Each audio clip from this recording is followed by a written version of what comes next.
This is the 17th season of Bass Talk Live with your hosts, Mark Jeffries and Matt Pingrack. BTL is brought to you by Lawrence, Bass Cat Boats, APCO, Duck and Fishing, Strike King Lures, Sunline, Big Bite Baits, Spro, X-Zone Lures, Yamagatsu, The Bass Tank, and Denali Rods. BTL coming at you. It is the last BTL of March, Wednesday, March 31st. Matt Pingrack along with Brad Hallman, who is pitch hitting for a second week. I believe I said pitch hitting. I believe it's pinch hitting. Pinch hitting. Jeffries does that all the time. He'll say a saying that's just a little bit off. Yeah. And it kind of drives me nuts sometimes, so I had to make sure I corrected myself there. How are you doing on March 31st, Brad? I'm doing pretty good. It's a little cooler outside this morning than what I'd expected when I got up. I'm wanting to go fishing because it is that time of year and it is killing me. Is BTL this morning keeping you from going fishing? Be honest. BTL the last couple of weeks has kind of kept a little bit of a rod out of my hand. Yes. You did get the crappie action in, though. I did. Yep. When was the last time you just went out and just went bass fishing, though? Couple weeks ago. I slipped over to Hefner. Dipped in a little bit. Hefner's always, man, I like Hefner. I've never been able to catch him over there. I've heard about 6 people who are like, dude, this is like good. Every time I go there, I don't catch anything. Really? Yeah. Dude, and it looks really good. It is really good. Really? Yeah, I mean, I'm not saying it's a powerhouse or I'm anything. 0 for 6. Do you have those lakes that everyone else is like, oh, and then you go and you're like, I don't get it? Dude, what's great about Hefner is it's an Oklahoma City lake that we have that literally sits almost in downtown Oklahoma City. It's how big do you think it is? 3,000 acres, 2,000 acres?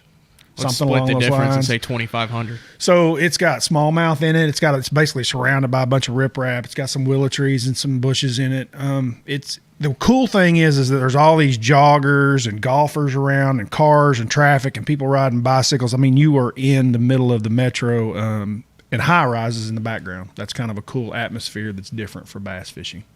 Heck yeah, we got a good show today.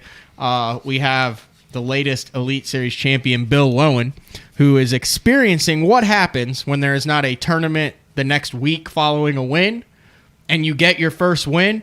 He's making the media rounds. Yeah, it's the best way to get it, man, where there's like not the next winner the very next week. I was getting him dialed in and everything, and he's like, well, we did 2 or 3 of these yesterday, and I see he's got some more today. So you've been through that ringer before. Is it just crazy after you win a tour level event, all of the requests that you get for media?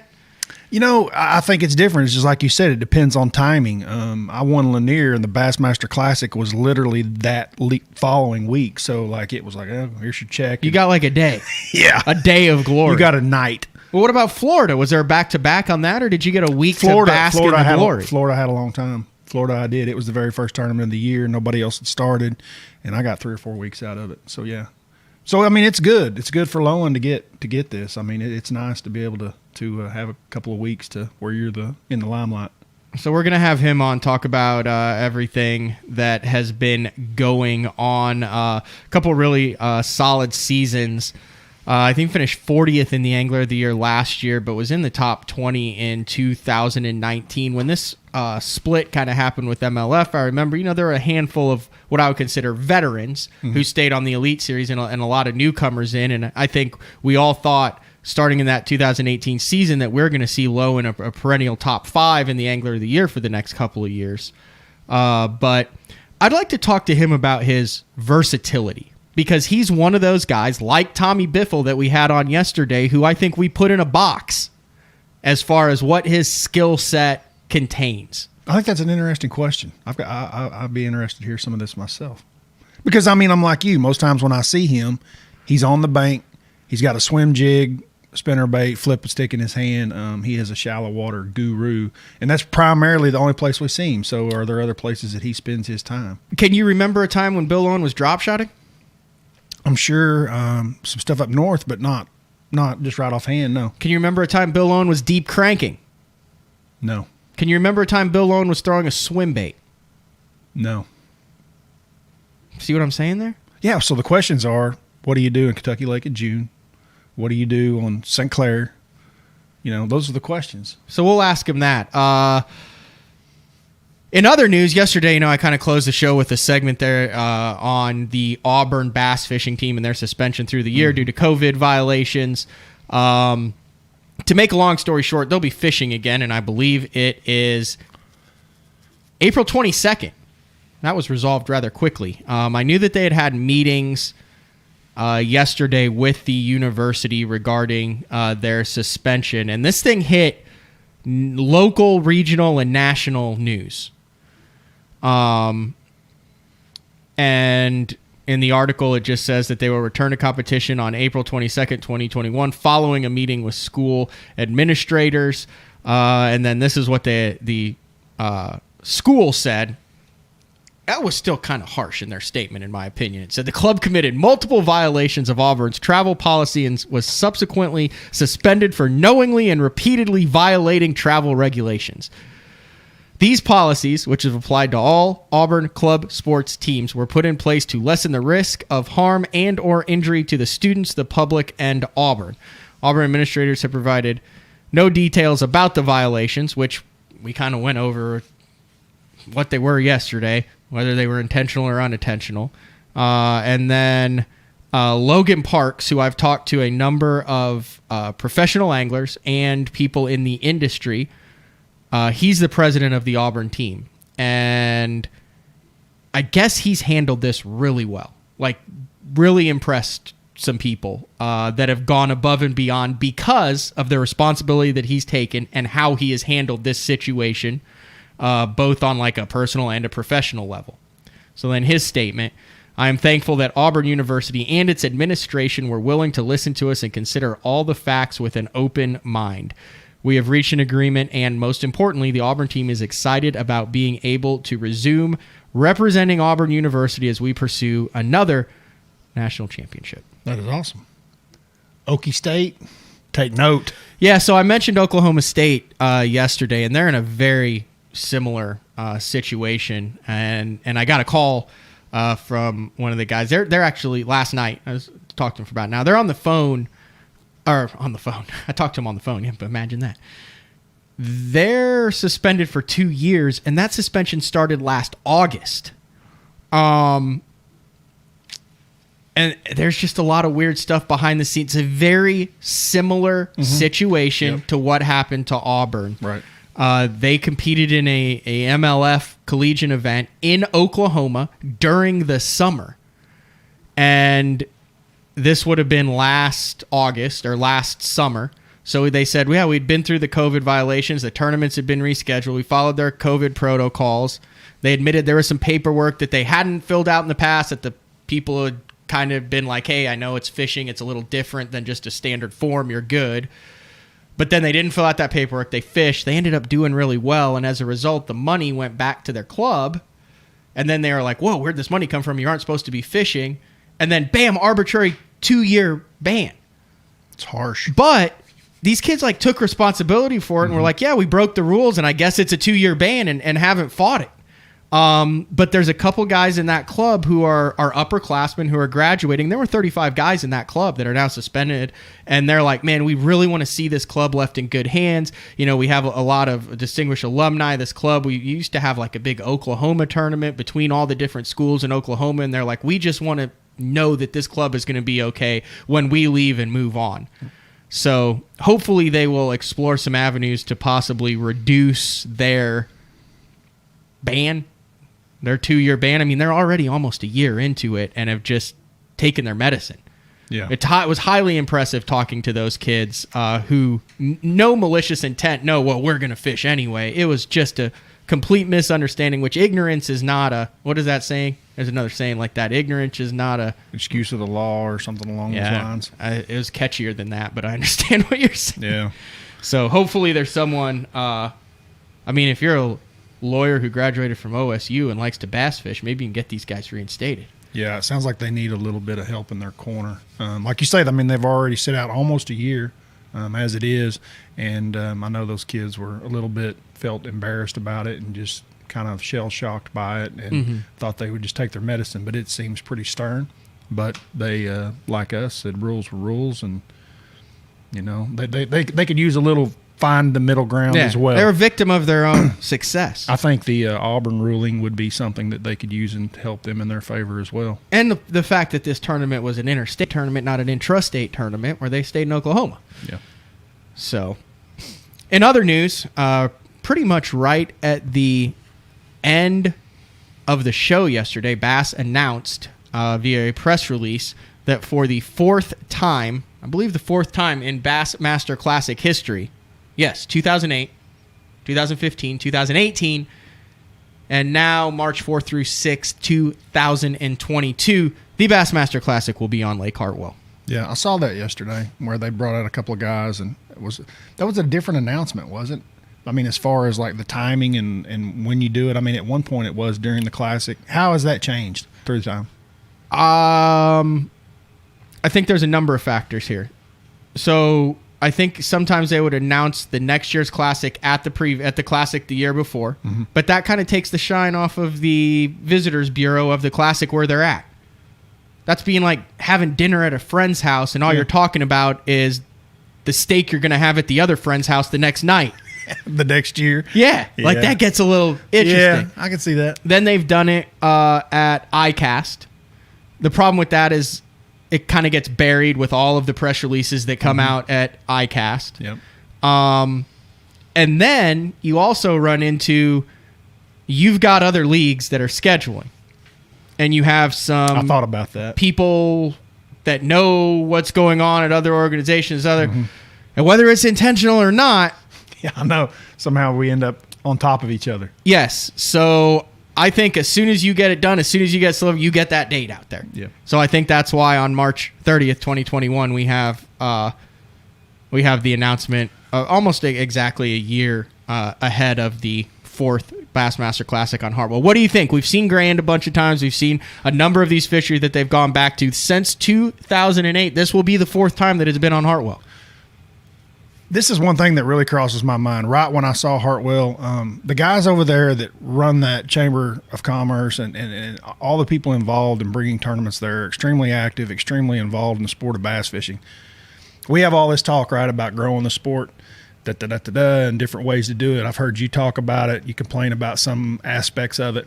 To me, the finance side of it, with chambers such as the ones at Hartwell that are so active to bring clubs in, to bring in tournaments such as the Bassmaster Classic, Grove, Tulsa falls in that same category, extremely proactive.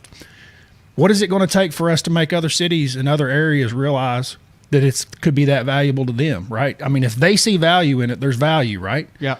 So why as you follow Oklahoma, never even had a... Well, infrastructure, first of all. I mean, go look at Hartwell. You're 30 minutes I'm not from talking about a Bassmaster Classic. I'm just talking about something besides a BFL. Yeah, they don't have the You've infrastructure. got a 110,000 acre pond. Where's the green pond landing on Eufaula? There's not. You got two. The infrastructure's in McAllister. I'm just using it as an example. I understand. I totally agree. There are agree. many places in this country that we do not go to, do not see, do not talk about, that those chambers are missing out on potential. If they started dollars. going to Eufaula in Oklahoma, and I've told a number of guys this, it would be, I believe, Lake Eufaula in Oklahoma is one of the top 5 tournament lakes in the country.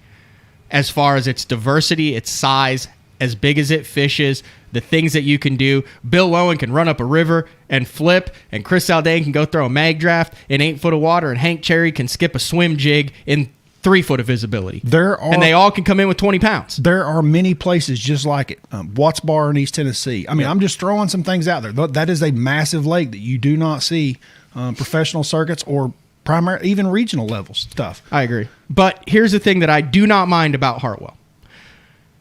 It's been wildly different the way this tournament has been won all 3 times that they've been there. Think about it. 2008, Alton Jones fishing the guts, that underwater timber with that kind of homemade mop jig, dragging it real slow. Yep. 2015, Casey Ashley, schooling fish, underspin, fluke. 2018, Jordan Lee, a variety of different tactics. Wacky worm, docks as the fish are moving up. If you're going to have one on a fishery, those are 3 wildly different patterns that are in the same time of the year. Who knows what the heck's going to happen in 2022 there? At least it's not this is the one thing that you have to do to win this classic at the time of the year. Like on Grand, what are you going to do that time of the year? You're going to throw a jerkbait and you're going to throw a jig.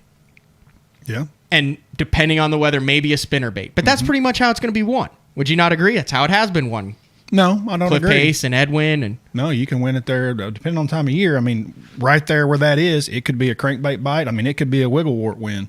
It could be a chatterbait win. I mean, there are other ways to catch them. That's just what we've seen, and it's the same. Like, there are different ways to win, even at Grand that time of year. 100%. okay. I don't agree with your analogy. No, there. that's it's fair. very much like Hartwell.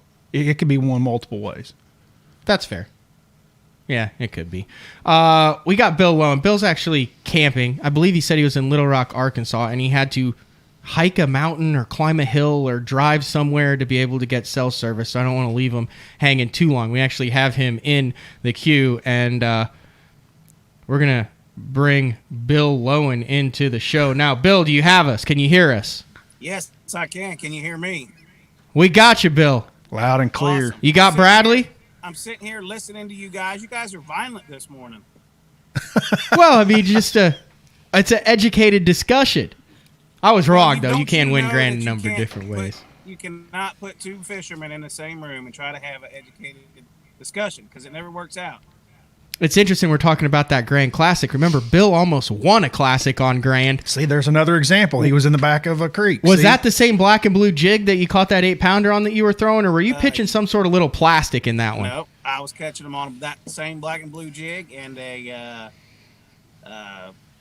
4-inch tube, black neon tube. I remember that. I believe you finished 4th in that one, didn't you? Yep. Interesting. Well, I'm sure. Is this your first interview since winning? Is this the first interview that you've done, Bill? Do we have to walk through how the interview process works now? Yeah. I mean, every interview I've ever done with you in the past, I had to pay you to have me on the show.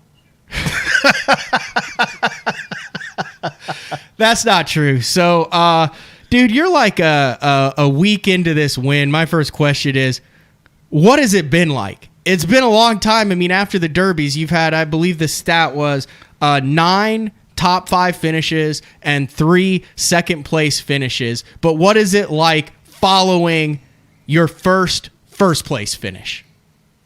You know, I always knew it would be crazy when that time ever came, but I had no idea how truly involved it would be. I mean, since that happened a week ago, it's been wide open, nonstop interviews, driving to the top of the hill to get reception. But you know what? I'll take it. I've been so overwhelmed with all the support and, I guess finally realize how many true fans that I have. And, I mean, you can't even describe it, man. It's been crazy. What was the reception from your fellow anglers? Obviously, you're respected. You've been doing this a long time and you have a lot of friends. But one of the things that I've always found interesting is the feedback that other anglers. There's some guys that are super competitive. Guys don't stick around and they're like, he won, I'll beat him next time. Dude, it seemed like everybody stuck around and was there and supporting you. Did you know that you had that kind of camaraderie within the group, or were you kind of blown away? I truly believe that, and I don't want this to sound bad, that since the split happened, it's like a different world on our side. You know what I mean? It's a lot not tighter knit group. I mean, even with the wives, it's truly amazing. You know what I mean? And, it was cool to look out there on the stage and, or out there in the crowd and see Brandon Polnick out there and some of the other guys. And, you saw Hank Cherry run out there on stage and give us a hug. And, Matt Herron stayed there. He told me he was going to leave, and he told me if I had a chance to win, he'd come back. And sure enough, when I pulled into the dock, he's standing there. So I was like, I might have a chance. You know what I mean? But it was really cool to see the guys that stayed and the guys that sent me messages and things like that. But, man, it's just, you know how bass fishing is, man. It's a really tight-knit group, and it's almost, it's not almost. It is your second family when you're on the road. last week while y'all were fishing and it was going on, we were having our shows here. At the same time, some of the live broadcasts had been going on, and then I would leave the studio here and go home and watch. And by somewhere in the middle of day 2, man, I had a strong feeling about you, dude. I don't know what it was, but I was like, I think Lowen's it's going to be his week. And I came in the next morning and we were talking about it. And somewhere in day 3, I got a little concerned, when the water fluctuated and changed and the bite would change for you guys. I mean, you didn't get to witness it, but like the current guys, the guys that were just right out in it would blast them for a while. And then that kind of petered away. And then, the guys that were doing kind of more like what you were doing would pick back up. And day 3, I got a little worried. And then day 4, when it started and that big one, dude, did you think to yourself when that big one came in the boat on the last day, hey, this might just be my week? I'm gonna be honest with you. I truly never felt that. I truly never had that point in the day where I was like, man, you're gonna win this thing. All I knew is that when I rolled around my island that morning and everything was dry, that we were gonna have to start all over again. And I'll be honest with you, man, I had those 4 other keepers before I caught that big one, and I thought they were all 2.5 pounders. But now looking back on it, those fish were so short and so thick and so blowed up. I actually caught a fish on the first day of the event that was 15.5 inches long, and it weighed 3 pounds on my scale. Wow. But that didn't register with me. All I knew is, dude, I got a 2.5 pounder, and I threw him in the box. And so I thought I had 3 2.5 pounders, and I knew I had a 2 pounder. And then I caught that 8.5. At that time, I had no idea how big it was. You hear me screaming, it's somewhere between 7 and 10 pounds, which is pretty accurate. But so I put that big fish in the live well, and I put my 2 pounder in there with him, dude. And he looked like a dang little swim bait beside him. You know what I mean? Yeah. And right at the end of the day, I caught a legitimate 3 pounder. And when I went through my live well to see, make sure that was my smallest fish, that 2 pounder, I was like, man, these fish are a little better than I thought they were. I may have a little more than we had, but like I said, I never truly had that feeling. I always, how it is. You always feel like you need one more 4-pound bite to make it happen. I didn't get it. Mm-hmm. So I guess I got that feeling when I idled into the dock, you got all these emotions going on, and my camera guy's behind me, and he's like, man, what's it feel like to have your family waiting on the dock for you? And I just lost it. I couldn't answer his question, and that's probably the answer he was looking for. But what I'm getting at here is I could tell that my whole family had been crying all afternoon, bawling their eyes out. So I was like, man, this must be really close. And then, like I said, Matt Herron was standing there, and I'm like, uh-oh, now I got 2 signs that it might be close. But I truly still didn't have any idea how much weight I had because, I had that big fish, and she was so long we didn't want to put them in one bag together. So we put them in separate bags. So I had 4 in one bag and 1 in the other. And I truly never got to feel the weight of my sack until just before I went up on stage. They combined all my fish into the same bag. And you know how you fishermen are, man. I had to roll the bag up, dunk it in the water, and lift it up to see what I had. And I thought, oh, my gosh, this feels like 20 pounds to me. We already did the math backstage. We knew I needed 18.2. And when I lifted that bag up, I thought I was going to be the first angler to ever puke in a weighing tank. Brock Mosley had to be like, dude, I got a chance of this. And here comes Bill Lowen with 2 weigh-in bags on the final day. That's never a good sign if you're trying to track someone down, the 2 weigh-in bags on the final day. One of the things that I thought was interesting was watching on live was you went and you fished. It was kind of a know-nothing looking bank towards the last day of the tournament, and it had some reeds and cattails on it, but there was a cut lip on it. And you put the trolling motor down and you went, holy cow, look at this. And there was like an undercut bank edge. Now, I assume that during practice, that spot was bone dry, considering that it was 2.5 foot low.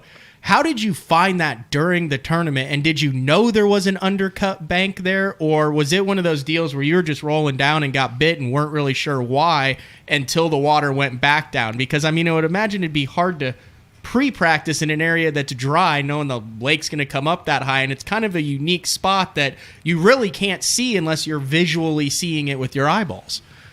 So 95% of the areas that I caught my fish in that week were completely dry in practice. You know, the lake was down a foot below winter pool, which I think that's about 7 foot low. So everything that I caught a fish on was pretty much dry during the event. Well, you know, like I said, I rolled around the backside of that island the first morning, and all those big laydown trees were there, and they were completely dry in practice. You know, and now they got 4 or 5 foot of water on them. So what keyed me in on the reed deal was on the backside of that island, there was one clump of reeds about as big as my boat, and it was only about a foot deep on them. So my first pitch to those reeds, I get a good keeper on and she comes off. My second pitch to those reeds, I catch a 5-pounder, put her in the box. My third pitch to them reeds, I catch another really solid keeper. So I was like, man, these fish have already went up there into the reeds shallow. Some of them have bloody tails, so I'm just assuming they're getting ready to try to spawn. So after I got done with my island deal, I literally just started running pockets that had reeds in them. You know, I hadn't done that in practice at all because they were dry. I mean, if you wanted to get to the reeds, you'd have had to park your boat, put your boots on, and walk all the way up there. The only thing in the reeds was frogs and birds. So I had no idea what pockets had reeds in them. Like I said, all I did was run 4 or 5 pockets that day with reeds in them, and I was very fortunate to get 2 really big bites flipping reeds. But on the third day, you know, you talk about that undercut bank and all that. That exact spot where you seen me, the only reason I went in there is because on the third day, I felt like everything was getting right. You know, the brim were showing up, the big gar were swimming around, and I had 2 big fish in there. The only 2 big bites I had all day. Come up and try to get a swim jig, and both of them missed it. So we were like days away from the swim jig bite blowing wide open. So on the 4th day, I went in there with intentions on maybe I can catch these 2 fish that I missed, and it was high and dry. I mean, you saw that undercut, and I just knew that, man, you're just wasting your time in here. And my chase boat camera guy, the guy that was running the chase boat at the end of the event, he's like, man, how come you pulled into that pocket that looked so good and you didn't even stay there but like 30 seconds? I said, well, look, man, the water's dropped, and I just felt in my gut that it wasn't right, so I bailed on it.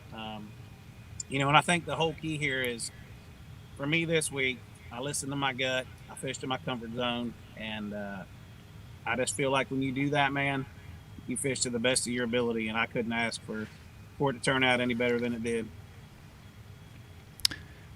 Well, that kind of leads us into the next thing, because he said he fished with his gut and stayed in his comfort zone. Brad and I were having a little bit of a discussion before we brought you in, and I said, Brad, I said, you ever seen like Bill Lowen throw like a drop shot or anything? And Brad was like, I said, I'm sure he has. I mean, when we go up north, I mean, I'm sure he's had it in his hand, but I just don't recall the situation. The swim jig, like, dude, you have carried that your entire life. Like, that is so awesome. I mean, I remember 2006, Sam Rayburn, second tournament out of your gate, dude, and you were like whooping on him at Sam Rayburn as a rookie, 2 tournaments in, swim jig 101. And you're still carrying it today, dude. That's awesome. Now, here's the thing, and do not take this the wrong way, Bill, but I've seen the swim jig that you use. Guys have been like, oh, Bill gave me this swim jig, and I'm like, let me see it. It's kind of small. It looks a little fluffy. It doesn't look like anything special about it. It looks like a dude who just like got some parts and was like, look, I made a jig. But the swim jig you use is like magical. And all the guys that you give it to and they use it, they're like, it's the Bill Lowen swim jig. And I look at it and I'm like, I don't get it. What's so special about Bill Lowen's swim jig? And I say the same thing about Tom Monsour's swim jig. It's like kind of ugly. It's not super pretty. It's really basic. What's so special about your swim jig? Why do all the guys want it? See, dude, I told you were being violent this morning. Do you not agree, though? I mean, dude, you could get the swim jig with the eyeballs and the painted and the screw-in locks and like all these sparkly things, and you're just like straight paint, white, light, fluffy. Let's go get it. You know, so I got truly like 3 swim jigs that I use. Okay, I got my Signature Series one from Lure Parts Online. Then we have a backstroke swim jig, which is the very first true swim jig I ever threw back in the day. And now we have a new Super Stroke swim jig, which is basically the same head design, just fancied up for guys like you that like all the sparkles and the eyes and the screw locks and the keepers. So the deal with my swim jig, since we're touching on it, is that we classify it as a quarter, but to me it's a light quarter, okay? And that's the key, okay? I want a swim jig, and a lot of guys throw a 3/8 out swim jig. Some guys throw a half. But you got to really scoot that swim jig along, okay? I want to float that or hover that or shake that swim jig as slow as I possibly can to keep it around whatever type of cover I'm fishing, whether that be reeds or stumps or bushes. I feel like the longer you can keep that swim jig there, the better off you're going to be. So, like, the perfect combination would be my swim jig with, like, a Strike King Rage Crawl, something that's got big, flappy, kicky legs. It'll slow it down. And it lets you keep that jig there as long as you possibly can. Whereas if you were using a heavier quarter or a 3/8 or a half, you got to really scoot it. And I just feel like you get a lot more bites the slower you can fish that bait and keep it in the strike zone. So yeah, that's why my swim jig's ugly and light and fluffy. So I mean, there's a reason for that. You know what I mean? That's why I asked the question. I mean, if you get the guys went over $1 million. It's a valid question. If you get in a sports car, you want to go fast, right? If you get an old fluffy beat up truck, you got to go slow. You pick it up, you're like, does this thing float? Is there foam in it? Yeah. It's fluffy. But it is. But it's a thicker. It's you know what I'm talking about. Right? But there's a reason for it, and he just There is. explained it. Yeah. And now I'm going to use a fluffy swim jig from now on you're not because it allowed stays. to.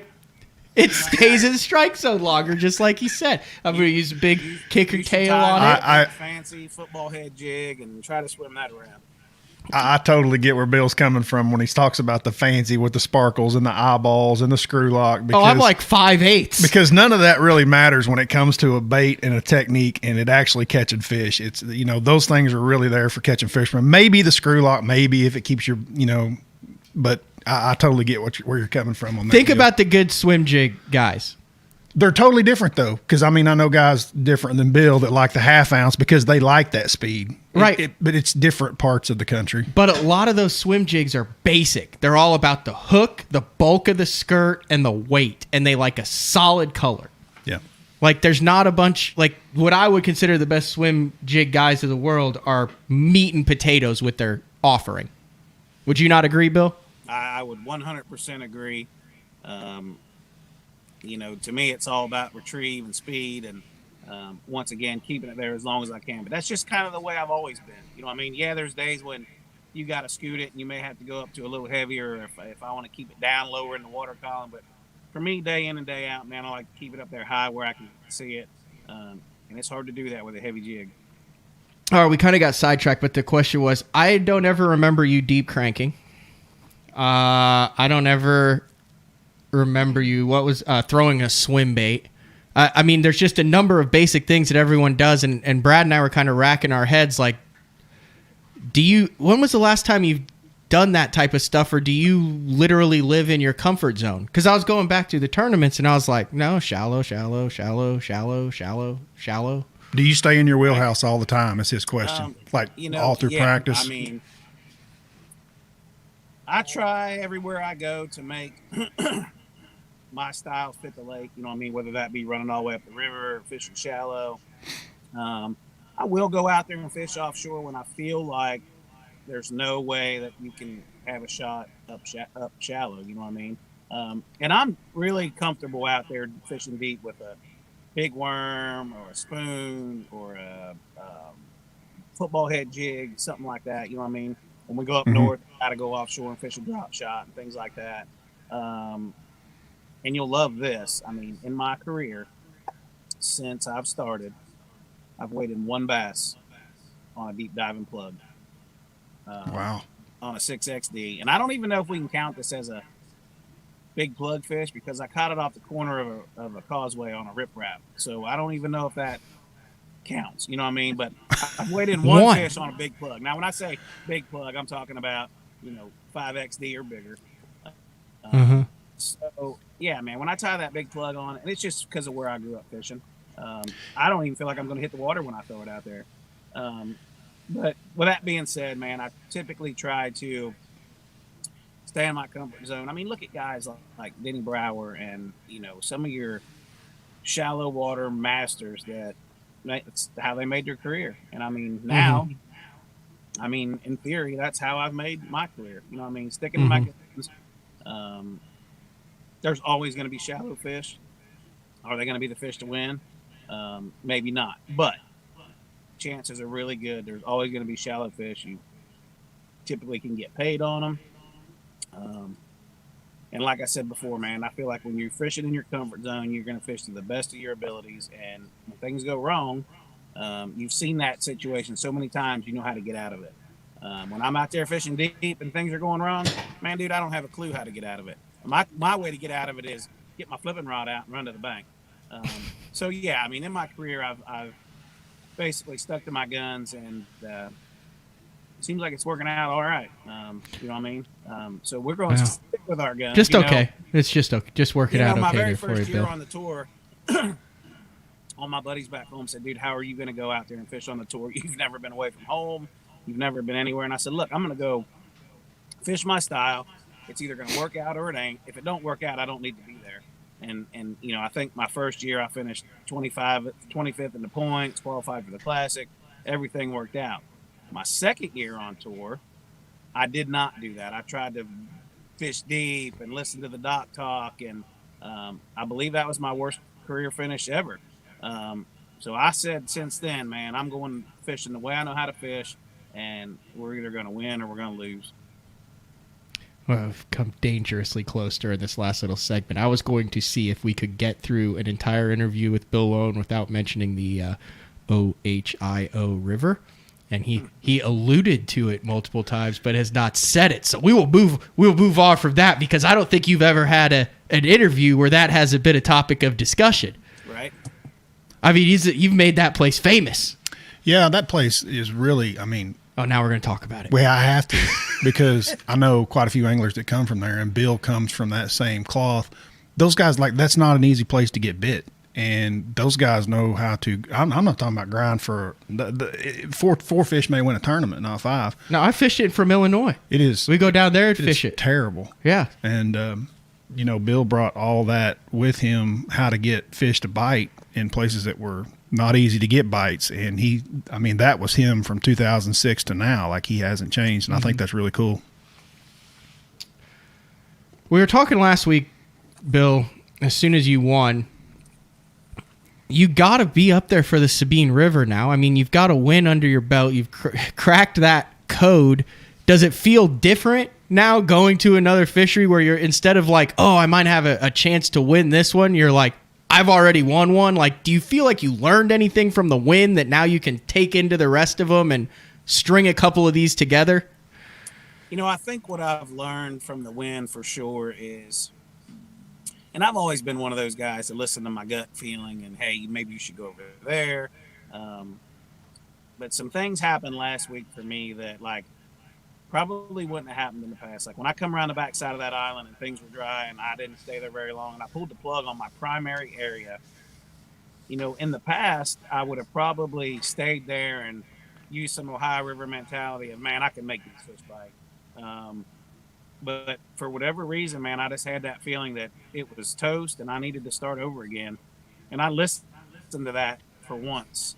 And, dude, it worked out flawlessly. I mean, it was like one of those weeks where every decision you made, every turn you made, every flip you made was the right call. And that doesn't happen very often. And if I had not listened to my gut and, fished the way that I fish, we probably wouldn't be talking about this right now. But I listened to that. So if it's done anything for me, it's to trust in your instincts and trust what got you to where you're at. You hear them voices in your head all the time, and a lot of times I just block it out. Well, last week I didn't block it out, and I ran with it, and here we are. You know what I mean? So if I can take anything from it, is trust in your instincts, man, and just and go for it. I truly thought from the outside looking in that event, when you did bail on your primary spot, and I know how hard that is for all anglers are like want to stay in their comfort zone there. They've had so many bites but when you bailed on that, dude, that was the decision that's the hardest decision to make. And then you got that recognition quick too from a couple of smaller fish. You know, you said 2.5 pounders, but you got a couple of bites when you pulled there and left. And that's really when I thought, man, this is going to be his derby. And then the big one followed, and I was like, good night, he's winning this thing. Well, yeah, dude, I was very fortunate that when I made that adjustment. I mean, when you make that adjustment, you need to get a bite quick, keep your head in the game. You know, I left from that area and ran to a set of dots that I got some bites on, and I immediately caught 2 shorts, and I think I caught a keeper. And then what's crazy is you see me run to some bluff swings, you know what I mean, and try to fish some deeper water. Dude, I'd fish those bluff swings 2 days prior, you know, I mean, during the event, and I never had a bite off of them. It was almost like I didn't get a bite because somebody was saving them for me, knowing that I didn't need them. That's awesome. So when I ran back to those areas on the 4th day and started going up through there, I was very fortunate to get 2 bites really quick to like say, hey, dude, settle down. This is the deal. You just got to figure out, you know, where they're at and how to get them to bite. And, you know, caught another one off of a dot, which gave me 4 2.5 pounders. And then I caught that giant off that dock. I mean, that's, you know, every time you look back at an event, it's typically that one big bite that does it for somebody. You know what I mean? And that's kind of what's happened to me in my career with my 2nd place finishes. Somebody always got that big giant bite. You know, Byron Velvet catches a 10 pounder at Clear Lake, and Aaron Martins catches almost an 8 pounder on the Chesapeake Bay. You know what I mean? And that's the bite that's always kind of eluded me. And this week I was blessed to get that big bite. And that's what did it. You know what I mean? Without that bite, it sure wouldn't have turned out the way it did. I just memory recall. That was my first full year covering. And on Clear Lake, I remember you were back in the mouth of a creek area with Guy Eaker. Yeah, weren't y'all like and sharing you the guys spot? were just hammering fish. I think you were throwing a lipless crankbait. Now, Guy back in was there throwing the lipless crankbait. I was catching him on chatterbait, but it was, I mean, it was every cast for you guys. Like, it was some of the coolest footage ever. I mean, guys sitting down. I remember this because Guy Eaker was sitting down throwing a rattle trap with 4 pounders jumping, and when he'd land them, he would just swivel his seat and swing them in. Yeah, you know, I remember that. That was such a fun event because you could catch like 20 pounds every morning in the first 30 minutes. You know what I mean? Then it'd take you the rest of the day to get up to that, I don't know, somewhere between 22 and 25 pounds. But you know what? That was another event for me where I didn't get a big bite. They were all just solid fish. And, you know, what's crazy about that event, you know, back then we had the rule of if the hook was fished out, the hook, if the fish was hooked outside the mouth, you had to let it go. Well, during that event, I had like 5 fish over 5 pounds that I had to let go. And 3 of them were on the last day on camera. You know what I mean? So that would have added like, I think we did the math, like 7 pounds to my overall weight, you know, and I think Byron beat me by 5 and he caught a 10 pounder. So yeah, it's just hard. crazy to think back on all the little things and, you know, how important one bite is. And I think as anglers, we don't truly realize how important one bite can be. Well, you got that bite, Bill, and I'd like to thank you for joining us on BTL. Brad, you got anything else for Bill Lowen? Well, we got to clear one thing up before you leave. You're dollar Bill Lowen now, but they did call you the turtle because you stuck your neck out for people, right?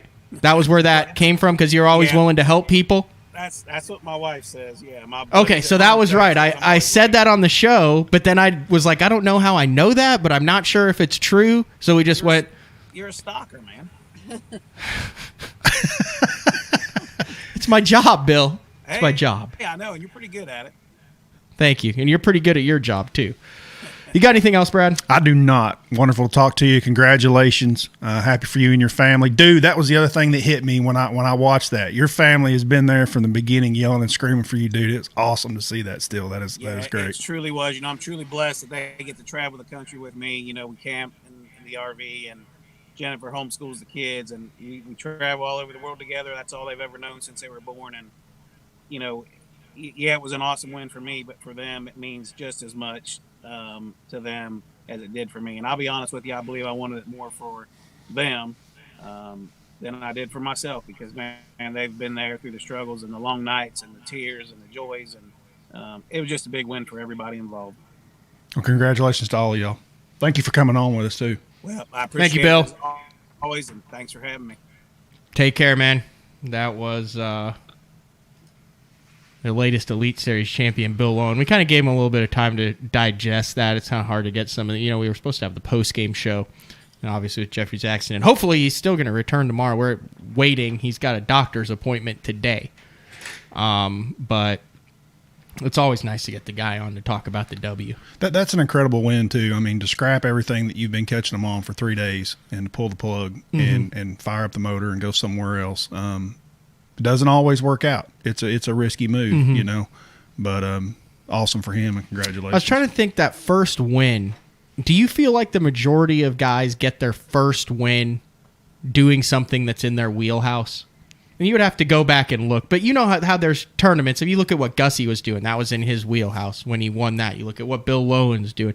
That was in his wheelhouse when he won that. I don't know. I mean, Brian Newitt obviously won in Florida before, so he was very familiar doing that. But that first win, is it easier to get, in your opinion, with a rod that you're very comfortable with the technique that you've honed for 15 or 20 years, as opposed to what you're supposed to be doing on that fishery that time of year? Yeah, it's probably always techniques that guys are familiar with. With Lowen's, Lowen's win is from years of experience. That's what it takes to pull the plug on something like that, and to know when to pull the plug and then make the right decision of where to go to.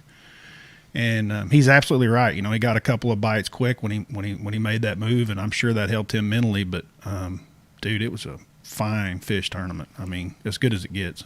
Heck yeah, we're going to take a break, and then when we come back, talk a little bit about the road trip that we're fixing to be on. I want to talk about getting ready for multiple tournaments in back-to-back-to-back weeks, whether it's club tournaments, whether it's traveling consistently there, because I feel like there is an art in that. There's a lot of preparation and planning, because as you're going up, you're like, oh, I got a big tournament coming up, and you spend all your time prepping for it. Well, when you have big tournaments back-to-back-to-back, it changes. How do you not neglect one? Because I feel like the one coming up, the next Open, I've kind of neglected. I'm kind of like, oh, crap, I forgot about Douglas. And now it's coming up in a week and a half, because I put a lot into Smith. I put a lot into Pickwick. I put a lot into the James River. But Douglas just kind of snuck up on me. You know what I mean? Yeah. So I want to talk with you about that, whether it's a guy at a club tournament level, or who's just fishing every week and working during the week, or at the Toyota or Open levels, how you plan it out for back-to-back-to-backs. Okay. We'll be right back. Good. The ultimate fishing system starts with Lowrance HDS Live. The best fish finding tools, from chirp sonar and fish reveal to active imaging and new active target live sonar, and complete touchscreen control from your trolling motor to your big motor. For a limited time, building the ultimate fishing system will be easier on your wallet. Upgrade to HDS Live with a Ghost trolling motor, active target sonar, or live site sonar, and save up to $800. Basscat's legendary 20-foot platform has been paired with angler-approved accessories for 2021. Puma FTD features the proven hull used by many of the top names in bass fishing today, backed by a transferable lifetime warranty. The Puma FTD boasts a full team deck concept which enhances efficiency for you and your tournament partners. Turnkey tournament-winning performance. The Puma FTD SP from Basscat.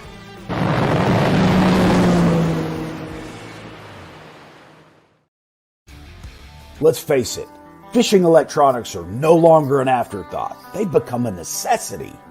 And at the Bass Tank, our experts match you with the right electronics, provide professional installation, and educate you to help maximize your catching results while providing support along the way. Because let's be honest, it's about catching, not just fishing. And when you're ready for better results, join the Bass Tank team. Visit us today on Facebook or go to thebasstank.com.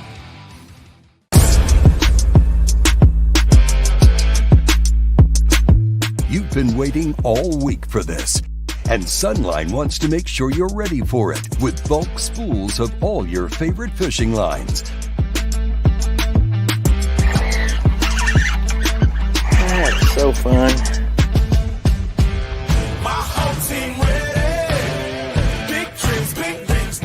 Bulk up with Sunline. Guys, what makes our Spro lures beat the competition? I mean, you have to admit, we nailed it with my McSticks and rock crawlers. Man, we've all won money on my plugs. My Wymick shop put fish in my boat. One thing's for sure, we all count on our Spro lures to beat the competition. Designing cutting-edge baits with some of America's top anglers. Spro lures beat the competition. To see the entire lineup, visit a retailer near you or spro.com.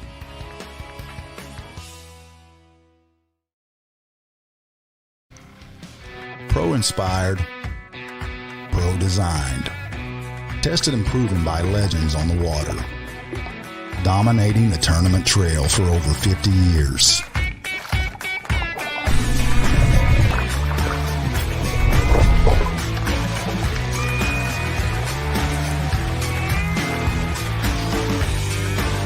Everything you need, one legendary brand.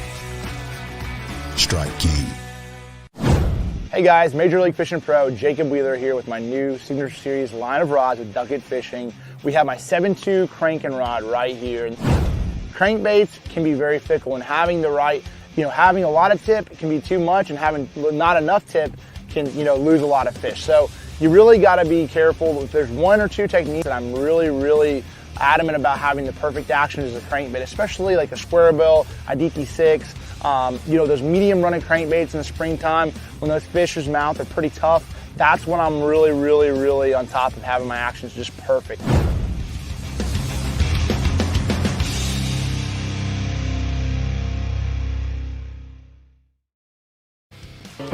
Utilizing my experience, utilizing my time on the water, evolving as an angler, and that evolution should never stop. You have to do it every day.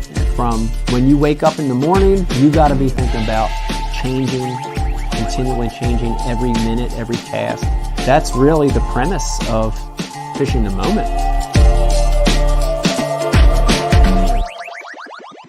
Everyone, Brandon Polnick here. People always be asking me what I got tied on. And I'm like, X-Zone Lures. And they're like, Brandon, why you got X-Zone Lures tied on? And I'm like, let me show you why. The bite. Get out of there. Get out of there. Oh, yeah. Oh, it's freaking digging. Get in here. Oh, God. Giant. Oh, my gosh. Oh, my gosh. I think you get the point. Big companies get bigger and bigger and talk about their fancy labs where they study fish behavior. But then they all go golfing on the weekend.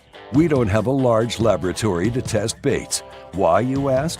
We don't need a big laboratory because our pros fish, our employees fish, our salespeople fish, our suppliers fish, our mold builders fish, our owners fish, and our kids fish. This is our laboratory. Our R&D comes from time on the water, learning how to make fish bite. All that time on the water brings us thousands of hours of testing new products and improving current ones for all species. All of us on the Pro Tournament Trail use Gamakatsu hooks. Why? Because they are absolutely the best. It's not about how many bites you get. It's how many you put in the boat. Gamakatsu makes hooks for every fishing style. We didn't come this far to lose fish. Did you? For more information, visit gamakatsu.com.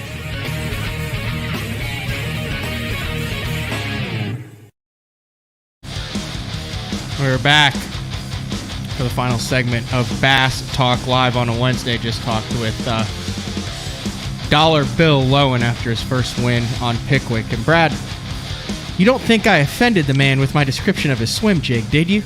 No, I do not. I think that he's heard that many times before, and you just got the political answer. I mean, I called it fluffy. and ugly. Did you call it ugly?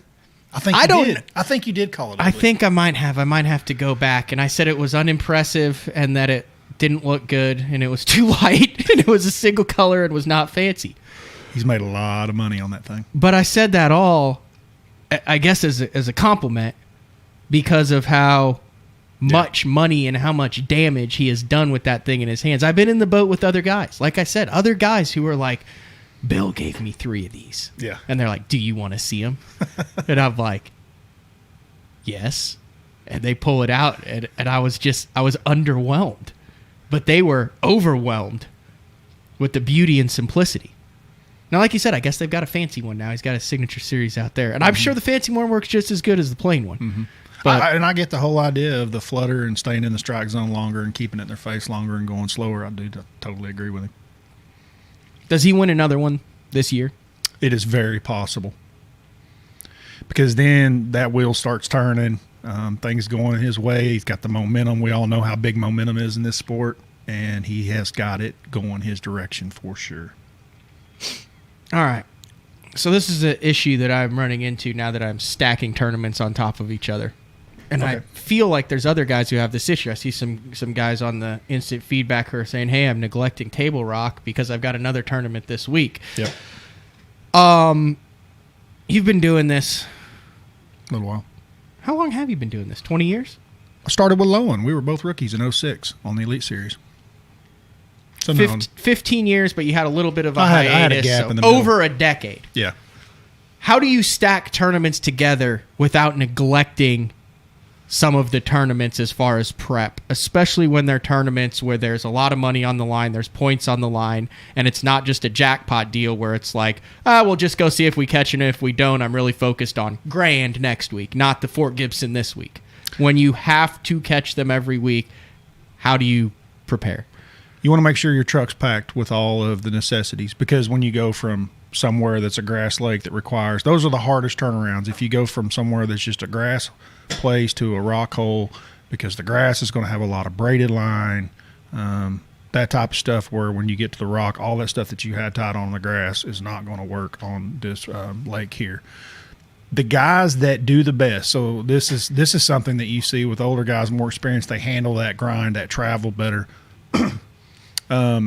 There's a lot to be said about what Lowen was just talking about, fishing in the moment, listening to your gut. And if you want to fish that way and fish at that level, you don't want to look too far ahead, right? Especially this time of year, because you start looking at a Pickwick or a Smith, it can flood the week that you're at this tournament. You did all this pre-planning for this one, and you spent all this time thinking about it, and now it's totally different. You know what I mean? Mm-hmm. It's going to change for the week that you're somewhere else. The guys that do the best seem to be the ones that really just kind of settle in. There's a lot to being said about fishing every day, and you just kind of get in a groove. You kind of find a little something that fits you, and you ride it out, and then you have a good finish this week. You get in your truck. You've had a good tournament. You go to the next one. You kind of just slip your boat down the boat ramp, slide right back into what you were doing, possibly, on the lake that you just came from. If not, you just find something that kind of suits you, and it takes off, and you end up walking out of there with another good tournament. And possibly, if you can roll 2, then it's pretty easy to roll 3. So am I putting way too much thought into this? Like, when I was at Smith, like I said, I was already working on the James River and what I want to do the rest of the year. Have you even thought about Douglas when Smith was still on, or were you just like, let's go get Smith and we'll worry about Douglas when it gets here? I've never been on Douglas, okay, and I have been on Smith. I've never been on Douglas, but I know some things about Douglas that I already just know. Okay. And there are also some things that I'm thinking about Douglas, and quite frankly, just with the time of year and the type of reservoir that it is, how I could possibly just roll over there and without having to do a whole lot of research and have some success. Some, not top 10, but just have a decent tournament. The problem I have with Douglas is I feel like a lot of guys with those boats that we've talked about before are going to be able to access parts of that river that the rest of us in fiberglass are not going to be able to access, and I think that's how it'll be won. Mm-hmm. And I feel like that going into it. And I just, I don't want to go borrow a P-row from somebody and show up. You just take your medicine and be the top finishing fiberglass guy. I just want to go over there with my boat and do the best I can do. Yep. So for the weekend, guys, and back when you fish weekend, would you do a lot of prep during the week for upcoming tournaments? Yeah, I mean, you definitely got to put your time in. This is one thing that I've noticed for me personally, okay?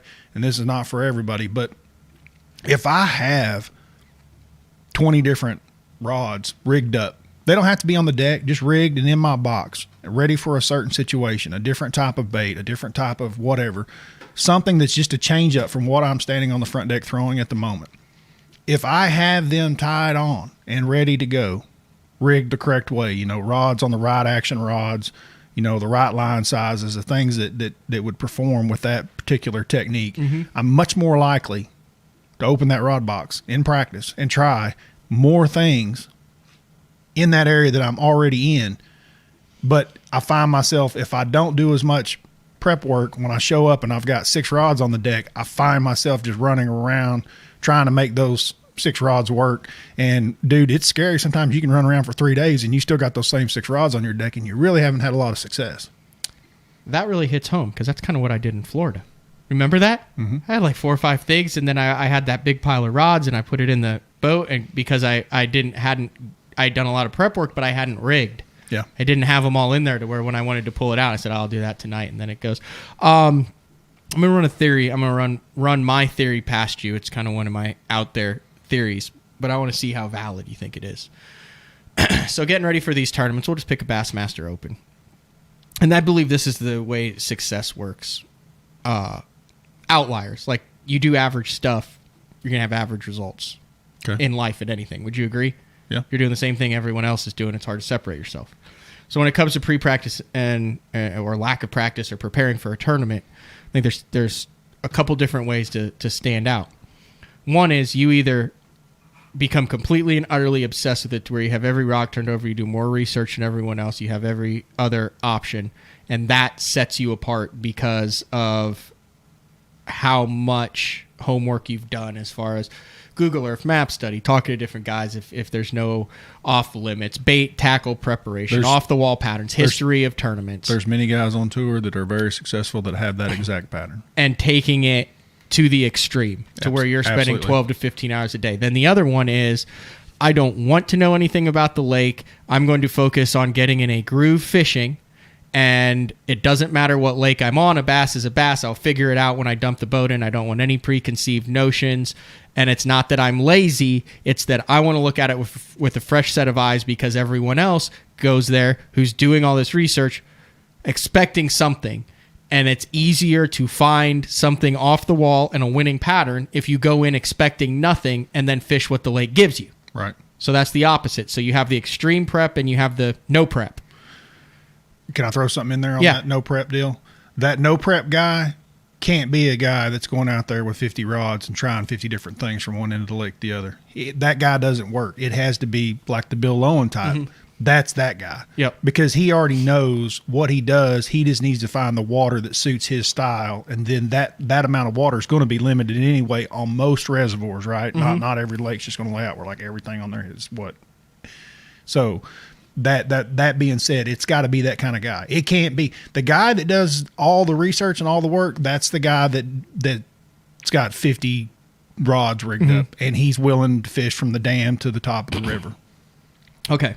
So you have those two. Those are in my opinion, the small percentage of guys who are most likely to win a tournament, do well in a tournament because they're setting themselves apart. Then you've got the 95% in the middle. Let's say there's 2.5% on one end, 2.5% on the other end. Then you've got the 95% of guys in the middle. Okay. They're the guys who have some outlying factors, jobs, stuff to take care of at home. They get it. They're doing a little bit of research. They know the general patterns. They're putting their time in. Mm-hmm. They're not totally and utterly obsessed with it to where it's running their lives, and they're not neglecting it and saying, this is what I'm going to do no matter what.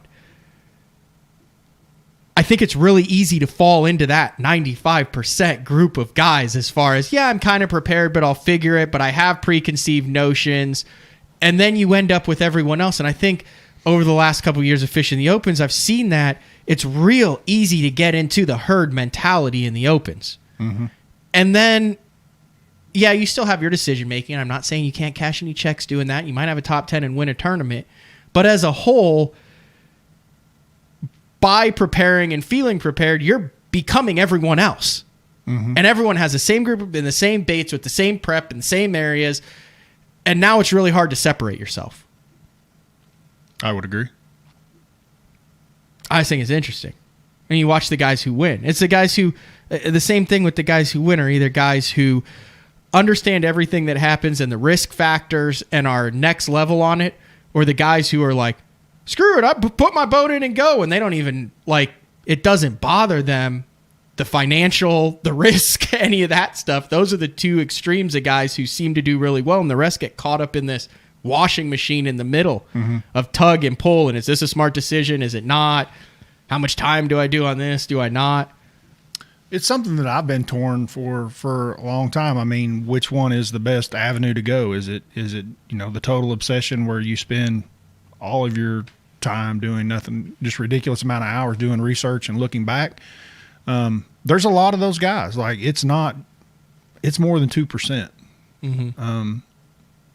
With all that being said, they still have to find things that are in their wheelhouse to win tournaments. David wants to know, researching locations of lakes versus researching lures and patterns, which is more important?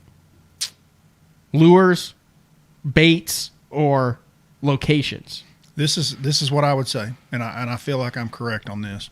You need to really do some self-searching, and you need to find out what your strengths and styles are, and then you research that lake to find that lake, what parts of that lake fit your styles and strengths. That's where most guys would have their most success. So if you're John Sukup, you're going to look for areas that you think you can live scope every day of practice and every day of the tournament. If you're John Cox, you're probably going to be in the back of a creek somewhere.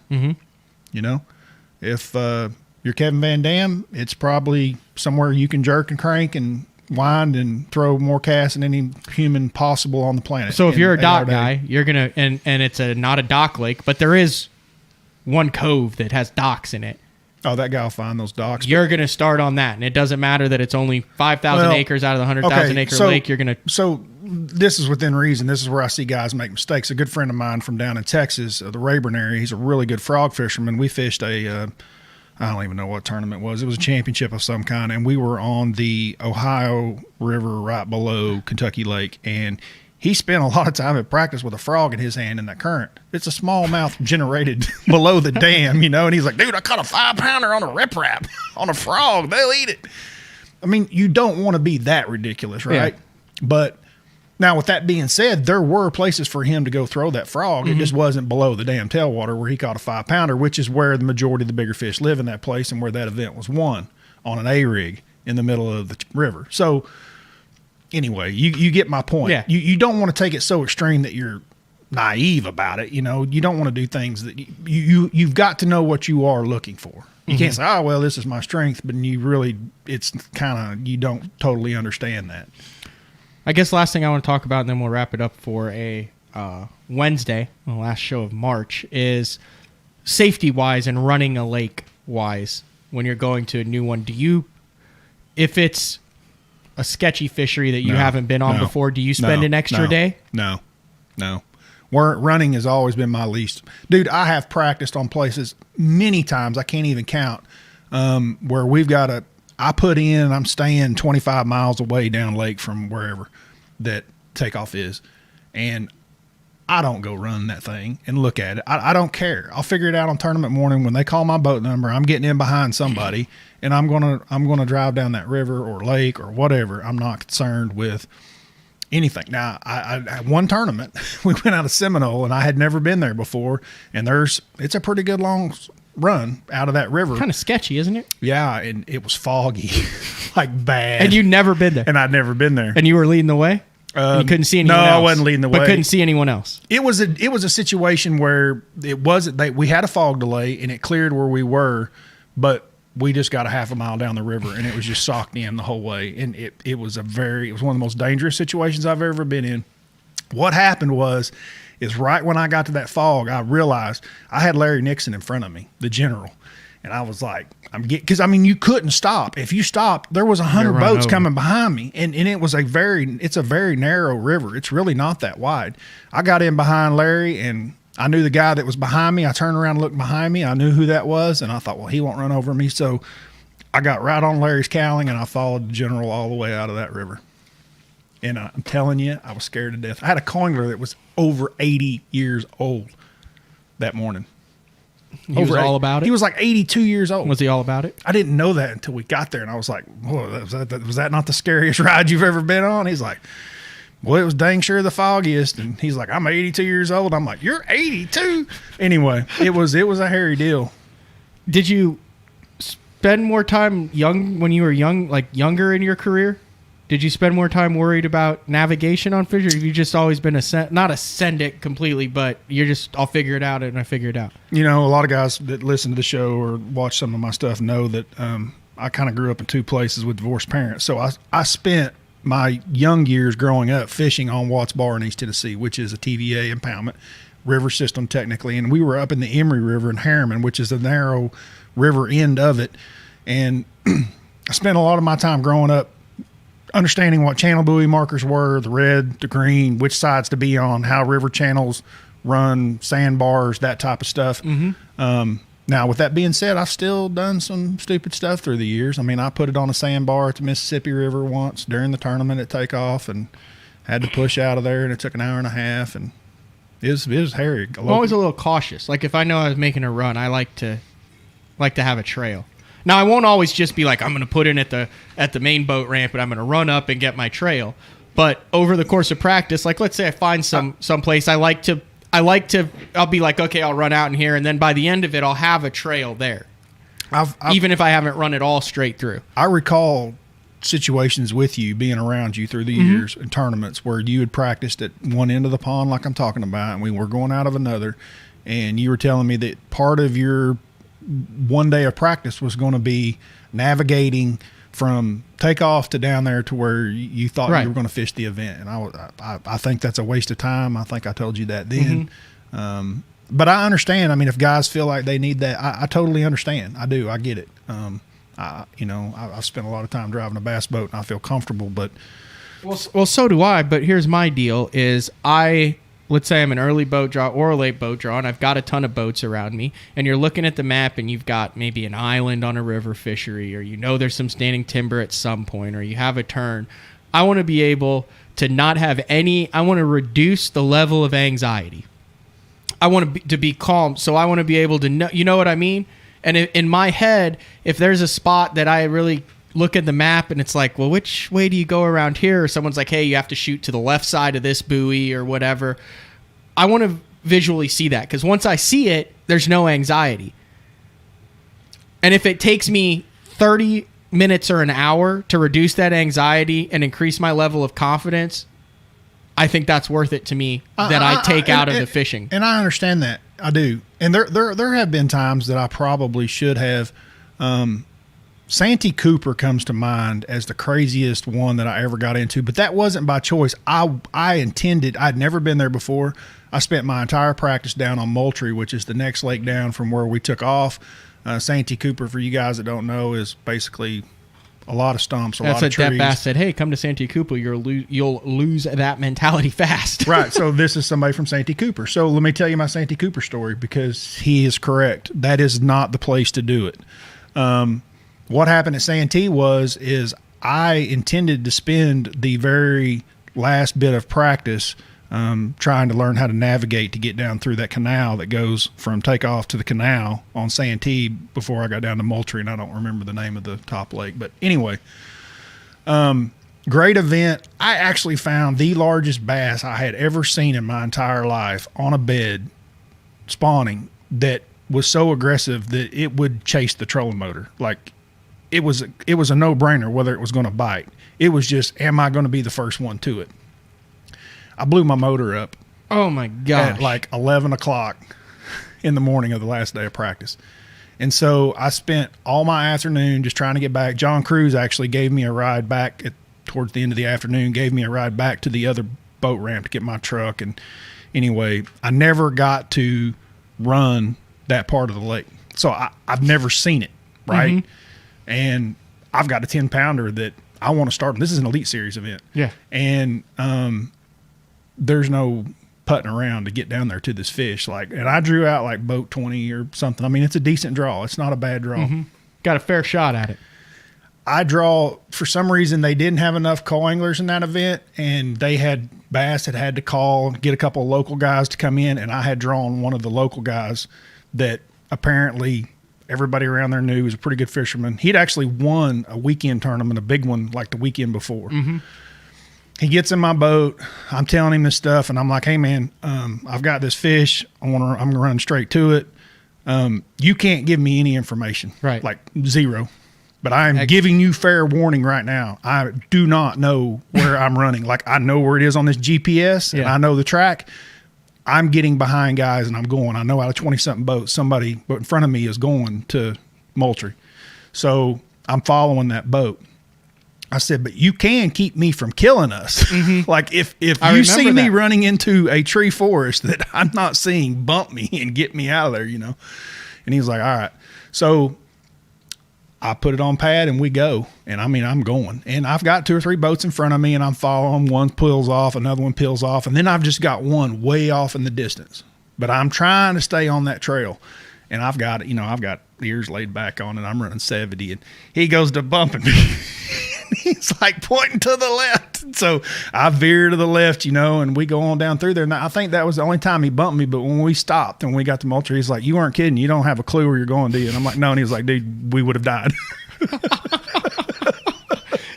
But that one wasn't by choice. I was kind of forced into that one. Did you catch the fish? I did. You did? First flip? Yeah. Well, I caught the first flip. I caught the 4.5-pound male that was with her. Second flip was her. That's a great story. Yeah, it was a good one. That was the biggest bag I'd ever caught in my life that day, 32 pounds. Was that the one that... Nice day. Was that the one that Preston won? Yeah, that was the one where Preston had to have 4 or 5 bags to weigh in. Huh. I don't know if we're having a show. I know we're having a show. I don't know what time the show is going to be tomorrow. Okay. Mark said TBA, he's got a doctor's appointment, and it kind of depends on whether or not he gets clearance to return. That would be so awesome. I think... me and you've been talking to him. He's been in the house up and everything. I think he can handle an hour-long BTL show now. It's just really, right now, is the headaches and the fatigue. He looks a lot better. I mean, he looks like Mark Jeffries. You sound like Mark Jeffries. So if he gets clearance, maybe one of those things that he gets clearance to do is run the soundboard and sit in the captain's chair. That'd be awesome to see Mark in here tomorrow. What are you up to the rest of the week? Probably going to do a little fishing. Dude, I want to go back crappie fishing. I'm sorry, but I'm like, that's what I want to do. I don't even want to bass fish. I want to chase crappie around for maybe 1 or 2 more days. Fill that ice chest, that freezer up, just get it stocked. I got some pictures to show you. The bass tank got some new, like, protective items in for the cables.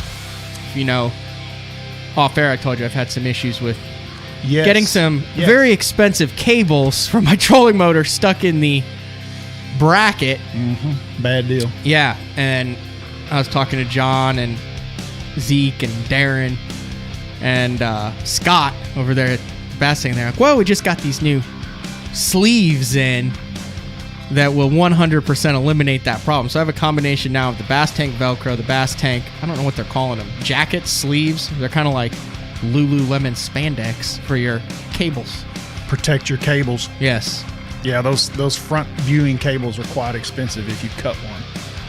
Like 4 numbers. Yes. So I will probably post a couple pictures of that because it's the cleanest looking front deck on the Bass Cat that I've ever had now. So awesome. I've got a lot of that neoprene wrapping all around my cables. So anyway, so I've got to go out. I also never calibrated my trolling motor. So in Florida, I about got thrown off 6 times when it was on spot lock because it was wandering and then wandering severely the other way. So I got to go out. I got the remote, calibrate the trolling motor, make sure everything's checked. So I'll be on the water too. Stay tuned. BassZone.com for what time the show will be tomorrow. Probably also posted on the BTL. Brad, when's your next video dropping? Probably Thursday. That is the game plan. Check out Bradley Hallman Fishing on YouTube. I don't know when we'll see you, but we'll see you guys tomorrow.